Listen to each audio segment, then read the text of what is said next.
Ok, entonces en esta pequeña sesión vamos a hacer el repaso de lo que es la materia de genética. Para lo cual necesito primero que tengan claros varios conceptos. El primero de ellos va a ser qué es un cromosoma. Un cromosoma va a ser un organelo en el cual adentro del núcleo de ese organelo, de esa célula, vamos a encontrar a nuestro material genético.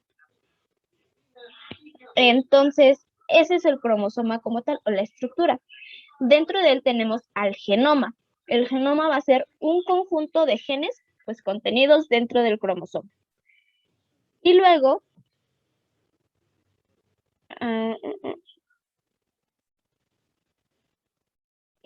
vamos a tener al gen, que el gen ya como tal va a ser la unidad de transmisión de la información genética ya como tal.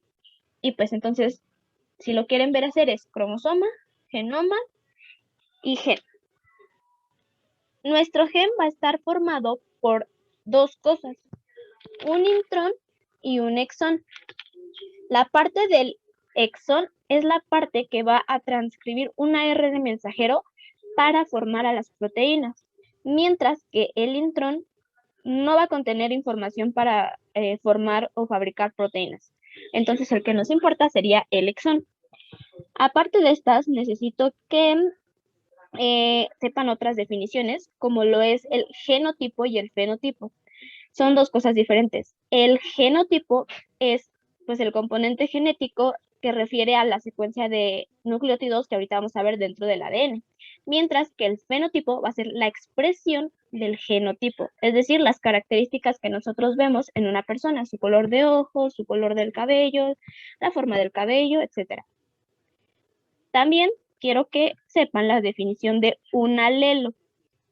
Un alelo va a ser una versión alternativa de un gen que ocupa un locus determinado. ¿Y qué va a ser un locus? Pues un locus es la posición que ocupa un gen dentro de un cromosoma. Entonces, esas son como las definiciones que por el momento deben de saber. Ah, y una más, el cariotipo. El cariotipo va a ser como la constitución de todos los cromosomas de un individuo. Sabemos que tenemos 46 cromosomas, entonces ese va a ser como la visualización de todos los cromosomas, es el cariotipo. También se puede referir a una micrografía o un tipo de estudio para detectar algunas anomalías que ocurren pues en los cromosomas, como por ejemplo el síndrome de Down, en donde se encuentra 3 veces un cromosoma y así. Entonces, ahora, vamos a tener que el ADN va a estar formado por varias cosas, entre ellas las bases, ya sea púricas o pirimídicas. Las bases púricas vamos a tener dos, la adenina y la guanina. Y bases pirimídicas tenemos tres, citosina, timina y uracilo. Estas pues nos van a servir porque vamos a ver que existen ciertas diferencias entre ADN y ARN, que van a estar en base a una de estas bases que es la diferente. ¿Alguien se acuerda o me puede decir cuál es la diferente?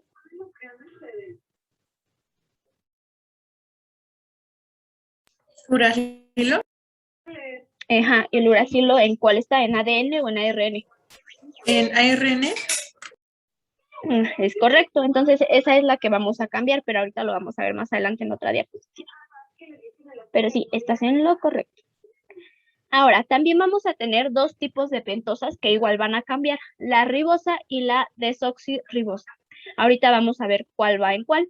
Y también vamos a agregar un ácido fosfórico, que es un fosfato con 4 grupos hidroxilo. Y aquí vamos a tener dos cosas que también son conceptos importantes, que es un nucleócido y un nucleótido. Son dos cosas diferentes. El nucleócido es una base nitrogenada, cualquiera de las que les dije, ya sea púrica o pirimidínica,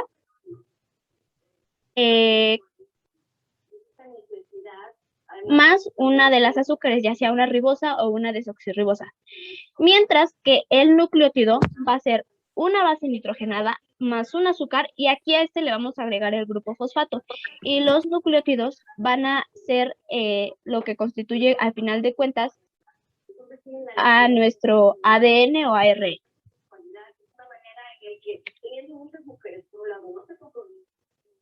Ahora sí, aquí ya vamos a tener los dos tipos, que es el ADN y el ARN, o para su nombre completo, ácido ribonucleico y ácido desoxirribonucleico. ¿Esto por qué? Por el grupo, por la glucosa, por la ribosa o la desoxirribosa que tiene cada uno. Y como vimos, pues vamos a tener en el ARN acitosina, guanina, adenina y el uracilo, que es el que mencionamos que cambiaba por la timina en el caso del ADN. Esos son los que cambian. Entonces, bueno, y aparte de que el ADN pues va a ser una doble cadena, mientras que el ARN es solamente una. Y en este caso lo que importa saber es que el ADN se va a dividir en dos cosas, en un ADN que es codificante y en un ADN no codificante. El que codifica pues va a ser aquel que tiene la información propiamente para los genes, y el no codificante vamos a tener varias cosas.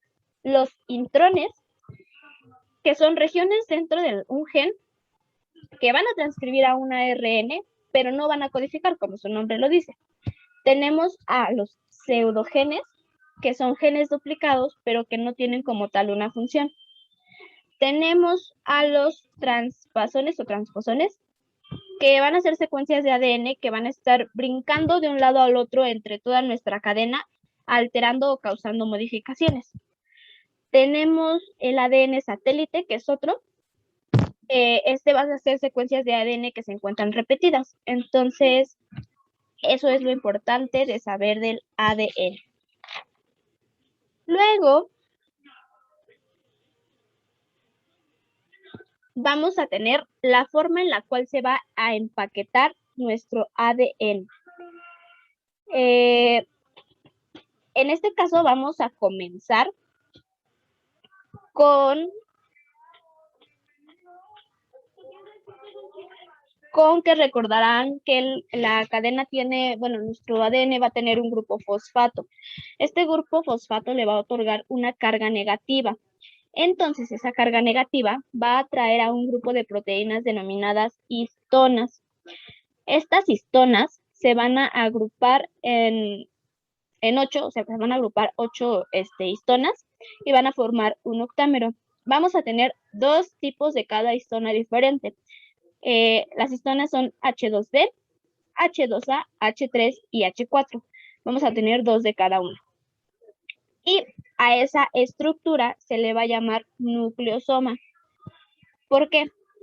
Porque ya que se agruparon en 8, que se formó el octámero de las histonas, nuestra cadena de DNA lo que va a hacer es que va a irla como enrollando.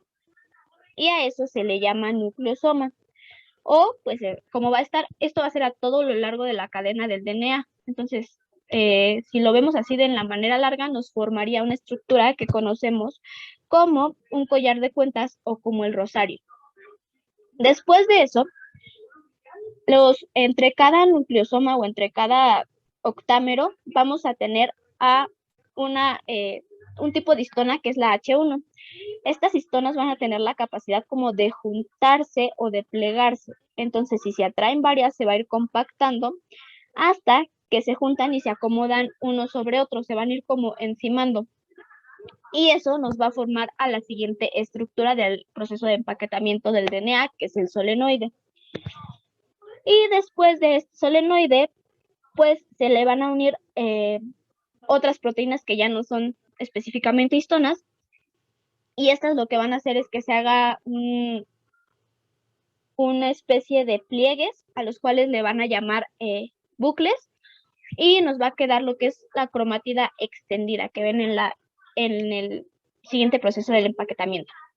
Y estos bucles pues se van a ir plegando más y más y más hasta que la van a condensar y la van a ir pues haciendo más, sí, la van a ir juntando. hasta después ya formar como tal o darnos a la estructura del cromosoma en una etapa de metafase. Entonces, pues esta parte del empaquetamiento a lo mejor sí es un poco complejo, pero sí sepan que van en ese orden. Nucleosoma, solenoide, la cromatina extendida, que también se le conoce como la etapa de bucles, la cromatina condensada y ya como tal nos forma el cromosoma. Y pues cada una de estas tiene diferentes medidas. 2 nanómetros, 11, 30, 300, 700 y 1400 nanómetros, que sería ya como tal el cromosoma.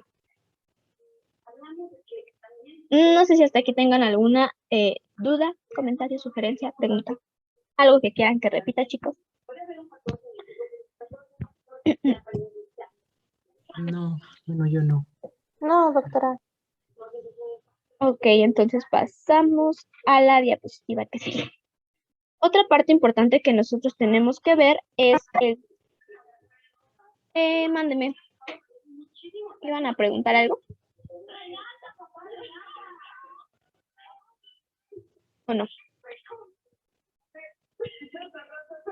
Creo que no. Continuaré entonces.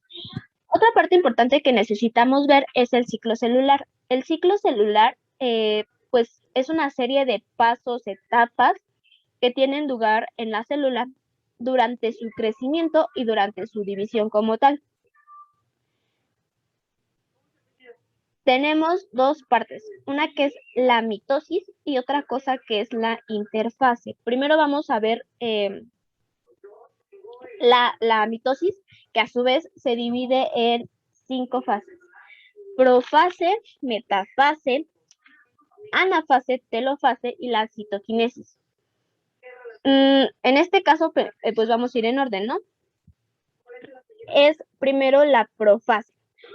En la profase lo que va a pasar es que las cromátidas que se encuentran en el centro del núcleo en el citoplasma, por medio de los centrosomas, se va a formar el uso mitótico. Y esto va a hacer que se empiecen a jalar hacia los extremos, hacia los polos de la célula, se empiezan a jalar hacia los polos. Y también se tiene que pasar por un paso en donde se rompe, al jalar estos hacia los polos, se va a ir rompiendo la membrana celular para finalmente, pues, separar a las dos células hijas, cada uno con su juego completo de cromosomas, y pues a cada una darle como tal su envoltura propia. Entonces, al final de cuentas, eso es lo que va a suceder en la fase de mitosis. En la metafase les digo que se van como alineando en la parte del centro. En la anafase son jalados hacia los polos opuestos. Ya después, en una telofase, los empiezan a agrupar, y en el proceso de citoquinesis es cuando ya se rompe esa membrana y se hacen las dos células. Al final de esta parte, lo que se quiere lograr es la formación o la generación de dos células que sean genéticamente iguales, o dos células hijas, con su juego completo de cromosomas cada una. Luego vamos a tener la interfase, que se va a dividir en 3 etapas: G1, la fase S y la fase G2. La fase G1 va a ser donde va a ocurrir como tal el crecimiento celular. En esta va a comenzar a desaparecer el nucleolo y comienza a condensarse el material genético. Luego, la fase G0 es una fase en donde se encuentran la mayoría de las células, como para esperar a que sean ocupadas. Entonces, es como la sala de espera. Ahí van a estar las células obviamente ya maduras o células madre, y se van a quedar ahí solamente en espera. Disculpe, ¿podría repetir otra vez lo de la fase G1, por favor? Claro, la fase G1. En esta fase, lo que les digo que la caracteriza es que va a haber un crecimiento celular. Esa fase se caracteriza por ello. Va a desaparecer el nucleolo y se empieza a condensar el material genético como tal. Y la fase G0 es donde se encuentran células maduras, células madre, en una sala de espera para en el momento en que sean, pues, ocupadas o requeridas. Luego, la fase S En esta se va a empezar a duplicar ya como tal el material genético y en la fase G2 ocurre una segunda vuelta de crecimiento. Y aquí ya empiezan a formarse los organelos, las proteínas y como tal ya toda la estructura. Entonces, eso es lo que pasa en el ciclo celular.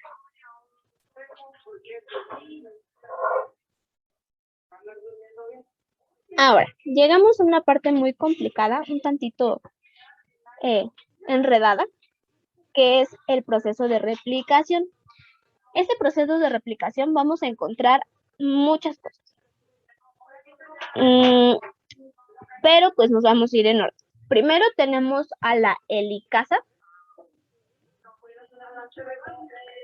que es esta que está con el triángulo azul, la cual va a ser una enzima que nos va a ayudar a romper los puentes de hidrógeno entre los nucleótidos para abrir la horquilla de replicación.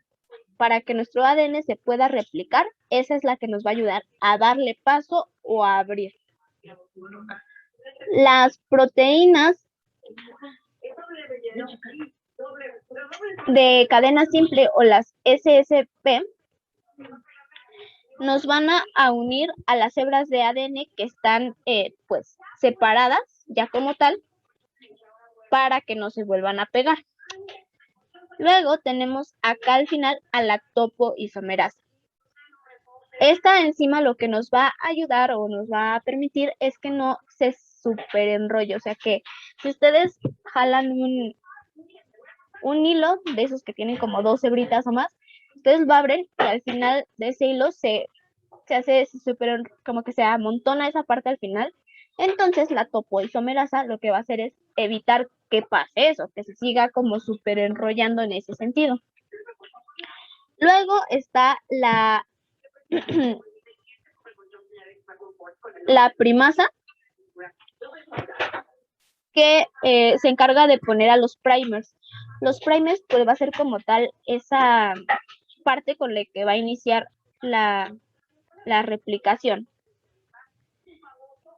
Y tenemos a la DNA polimerasa. Aquí está la primasa que les decía.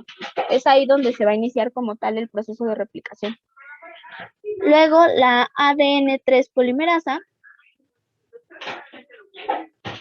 que se va a encargar de incorporar los desoxirribonucleótidos para formar la nueva cadena.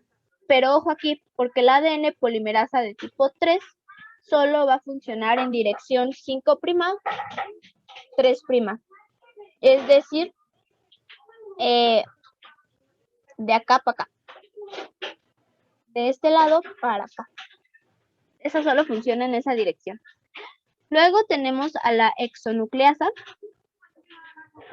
que va a ser una enzima encargada de quitar a los primers y a colocar a la enzima, a la primasa.